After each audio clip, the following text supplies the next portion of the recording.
This was supposed to be a completely different video to what I was originally going to record. A lot of things have happened over the past few days. If you guys are fully into the immersion learning community, you probably know what's happened. I'm not going to talk about it in this video, but what I am going to talk about in this video is whether or not you really need to learn pitch accent, because that seems to be quite a big topic, especially in the Japanese learning community over the past 2-3 years. And it's I don't know. It's a really interesting topic, and I think learning pitch accent is definitely a worthwhile route you can go down. And I do think it can seriously, probably, definitely improve your Japanese.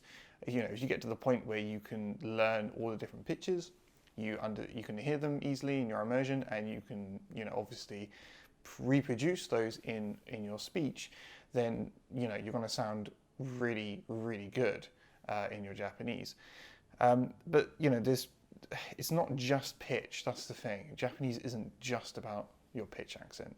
In fact, pitch accent is a tiny, tiny little 1% of the overall Japanese language that you should be worried about when it comes to actually learning the language.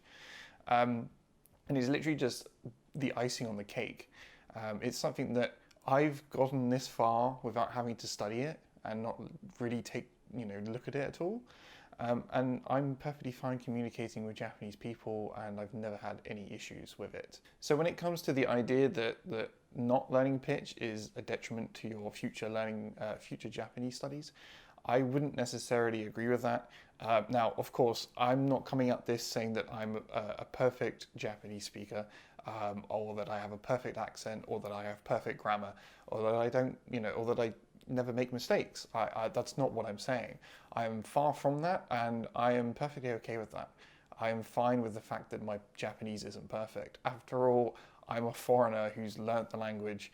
I'm not born in Japan. I've not lived in Japan. I've not gone through the life experiences that another Japanese person has, and I will never reach I'll never be able to do that. I'll never be able to go through Japanese school.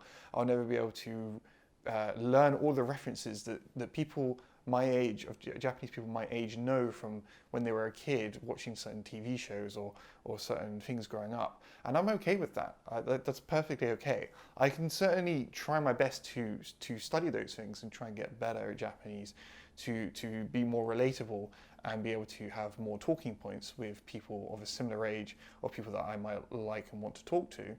That is something that I think every language learner should probably aim to do. But it's realistically, it's impossible, I think, to try and literally go for native ability to try and get to the same level as a Japanese person, when realistically you are, however old you are that many years behind them in terms of the culture and the language that you can acquire. You're always going to be behind someone who's a similar age to you. Of course, that doesn't mean you can't still get as good as a native. You can. There's people that have done it. There are people that sound native that are foreigners. They are very rare. They're very far and few in between, but it is possible. Whether it's a goal that should be aimed for is another question, and I think that's a personal decision that each individual person who's learning a language should consider themselves. From my perspective, from my point of view, I think that getting to a decent level of fluency in itself is already an insanely difficult thing to do. So to add on extra stuff that you don't really need to do, and to say that if you don't do these things that it's going to be really bad for your Japanese, I don't really quite agree with that idea. So yeah, when it comes to pitch accent, if you are interested in learning it, then I would go recommend checking out Dogen's stuff on his Patreon.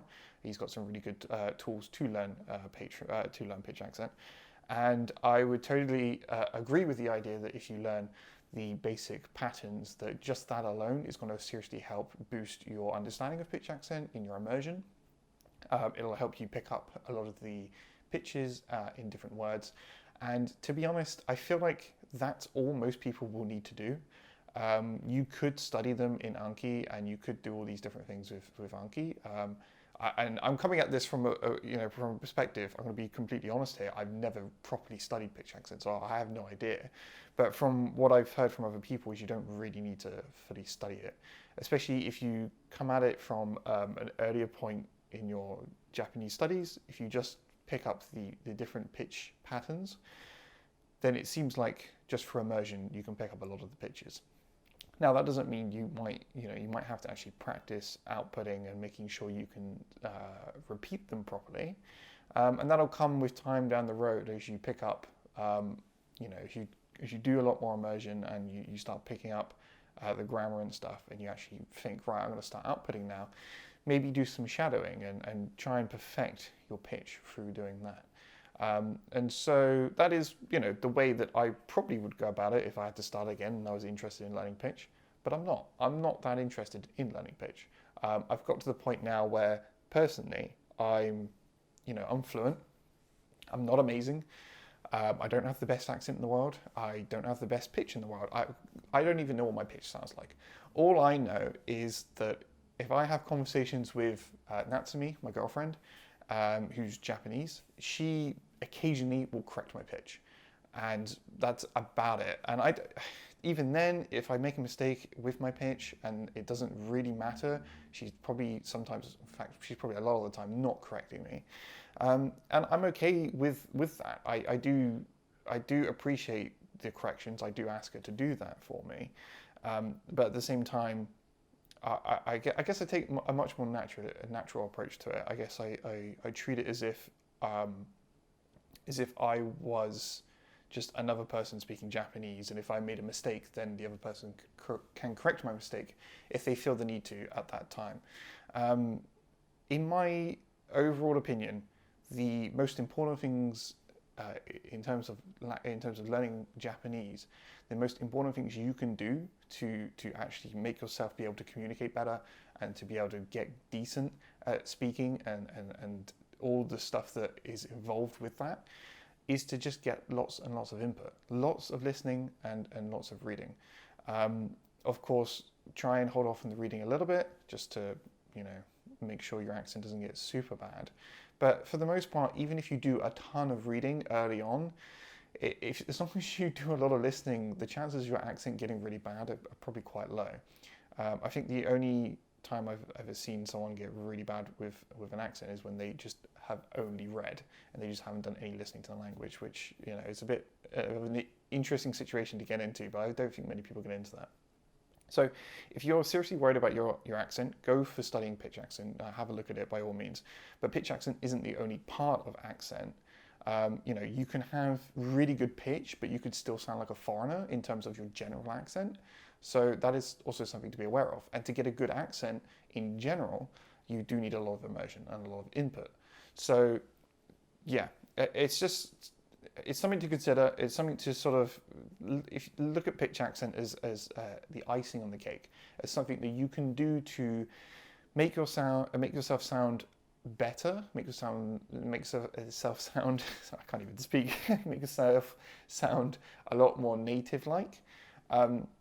But by all means, I think the idea of having to study it to be able to sound as good as a native, so that you don't mess up any relationships that you might have or ruin the content you're listening to, I think that's kind of absurd.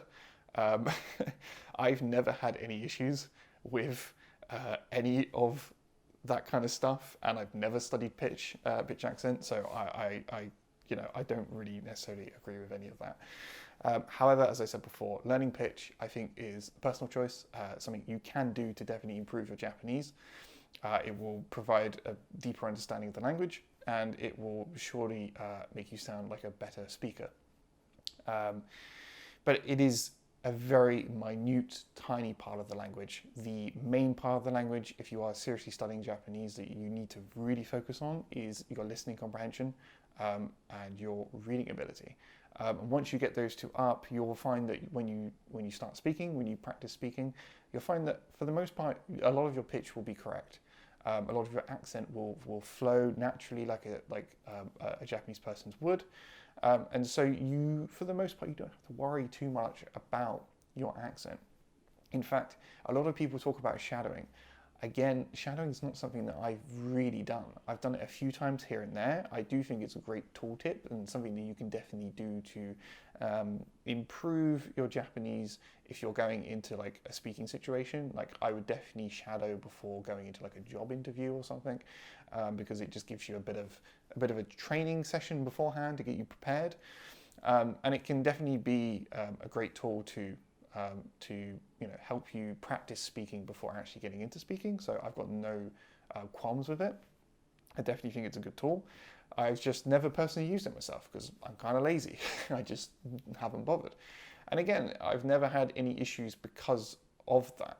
I've never had issues with speech. For the most part, my speaking practice has literally just been diving into conversations and talking to native speakers. But certainly through immersion alone and just diving into, practicing speaking with random Japanese people in things like VR chat or just talking to my girlfriend, by doing that, I have developed what I would consider pretty okay Japanese, and probably better than okay Japanese.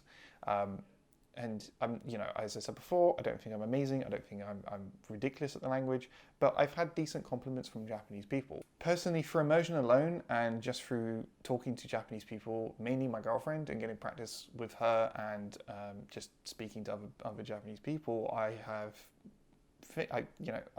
say I've developed some pretty decent Japanese. I'm by no means amazing. I'm nowhere near close to some of the other people in the community that speak really, really good Japanese, like Aussie Man, and other people like that.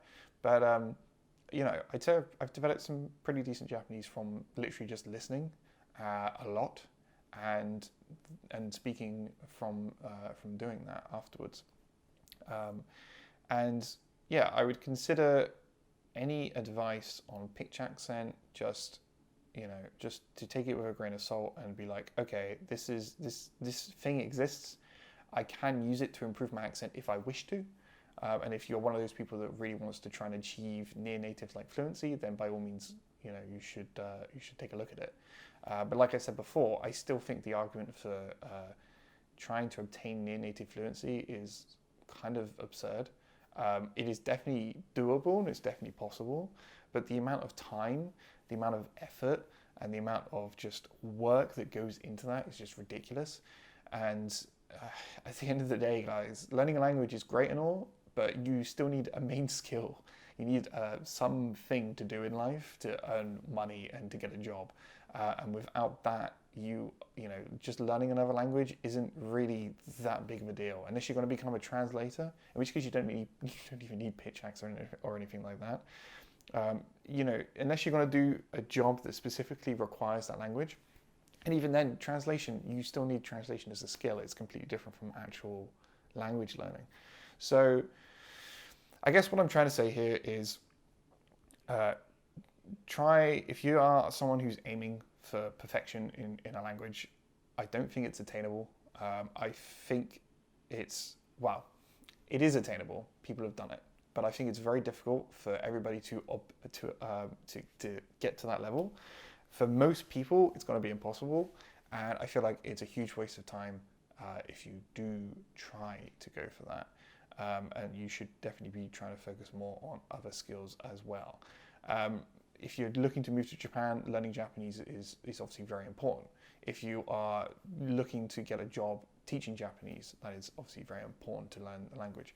But if you are learning it for fun and you're considering trying to get to near native fluency and you aren't doing anything else to try and further your career in whatever it may be, I think that probably needs some reconsideration.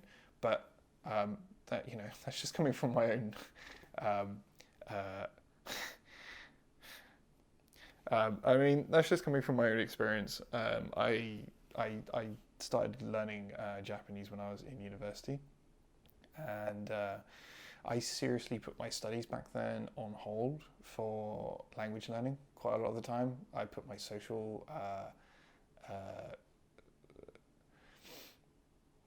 I also put a lot of social interaction on hold because of it. I just wouldn't meet up with friends. I wouldn't speak to family members. I refused to do anything remotely in English, and I think that really stunted a lot of my growth back then. And it probably just didn't help with my future prospects. So I don't know, guys. There's I feel like out of all the things people could get worried about when it comes to language learning, it shouldn't be the minuscule extra little thing that you really don't need to do, like pitch accent. I feel like you shouldn't be worrying about that. It's not something that is remotely important when it comes to the whole, Japanese language as a whole. There are much more important things that you should be worrying about. Just getting a lot of input and being able to actually get to fluency in the first place. But obviously, if you do want to learn it, learn it. It is, if you want to actually get a really good pitch accent and try and improve your accent to a really high degree, then obviously, do that. All I'm saying is for the majority of people that are getting into learning a language, learning Japanese, that are learning this for a hobby, that are learning this to just go to Japan and live, but they don't really care too much about the language, but they want to be able to work or whatever. For those people, it's not necessary. It's something that by all means look into and see if you're interested in doing it. But for the most part, I don't think the whole idea of stressing out about this and it being bad for your Japanese if you don't do it, I think that's insane. I don't think that is true at all. There are so many foreigners that live in Japan with worse Japanese than a lot of the people that study through Immersion, through ajatt, through Refold, through whatever, and they get on just fine. They have families, they have wives, they have husbands, they have kids. They the whole notion that you need to study pitch accent, otherwise you're really seriously ruining your future Japanese is crazy, and I just don't agree with it. So that is my take on the idea of learning pitch accent. If you disagree, please let me know. If you agree, also let me know down in the comments section down below. But yeah, guys, thank you very much for watching the video. Don't forget to like and subscribe. If you are interested in supporting the channel, I do have a Patreon, which I'll link down below. There are some Anki decks on there, which are made from TV shows and anime. So if you're interested in checking those out, they might be very useful for you in learning Japanese. Yeah, a massive thank you to all the patrons, especially Harry, for supporting the channel. Thank you guys so much, and I'll see you in the next video. Bye!